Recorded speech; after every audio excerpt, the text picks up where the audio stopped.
Daughter of the Niben, by Sathir Longleat. Bravil is one of the most charming towns in Cyrodiil, sparkling in her simple beauty, illustrious by her past. No visit to the southern part of the imperial province is complete without a walk along Bravil's exciting river port, a talk with her friendly native children, and of course, in the tradition of the village, a whispered word to the famous statue of the lucky old lady. Many thousands of years before the arrival of the Atmorans, the native Aelaid people had long lived in the vicinity of modern-day Bravil. The Niben then, as now, provided food and transportation, and the village was even more populous than it is today. We are not certain what they called their region. As insular as they were, the word they used would be translated to simply mean home. These savage Aelids were so firmly entrenched that the Bravil region was one of the very last areas to be liberated by the Alessian army in the 2nd century of the First Era. Though little remains of that era culturally or archaeologically, thank Mara, the tales of debauchery and depravity have entered into the realm of legends. How the Aelids were able to survive such a long siege is debated by scholars to this day. All, however, grant the honor of the victory to one of Empress Alessia's centurions, a man called Teo Bravilius Tassus, the man for whom the modern town is named. It was said he invaded the village no less than 4 times after heavy resistance, but each time upon the morning dawning, all his soldiery within would be dead, murdered. By the time more Centuria had arrived, the fortified town was repopulated with Aelids. After the second successful invasion, secret underground tunnels were found and filled in, but once again, come morning, the soldiers were again dead, and the citizens had returned. After the third successful siege, legions were posted outside of the town, watching the roads and riverway for signs of attacks, but no one came. The next morning, the bodies of the invading soldiers were thrown from the parapets of the town's walls. Teo Bravilius Tassus knew that the Aelids must be hiding themselves somewhere in the town, waiting until nightfall and then murdering the soldiers while they slept. The question was where. After the 4th invasion, he himself led the soldiers in a thorough inspection of every corner, every shadow. Just as they were ready to give up, the great centurion noticed 2 curious things. High in the sheer walls of the town, beyond anyone's ability to climb, there were indentations, narrow platforms. And by the river just inside the town, he discovered a single footprint from someone clearly not wearing the imperial boot. The Aelids, it seemed, had taken 2 routes to hide themselves.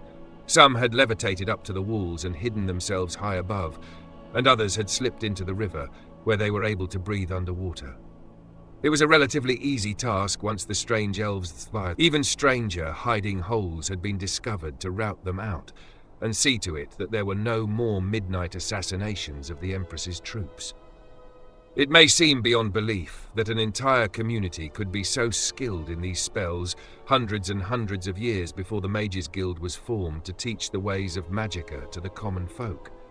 There does, however, appear to be evidence that, just as the Psychics on the Isle of Artaeum developed mysticism long before there was a name for it, the even more obscure Aelids of southern Cyrodiil had developed what was to be known as the School of Alteration. It is not, after all, much of a stretch when one considers that other Aelids at the time of Bravil's conquering, and even later, were shapeshifters. The community of pre-Bravil could not turn into beasts and monsters, but they could alter their bodies to hide themselves away.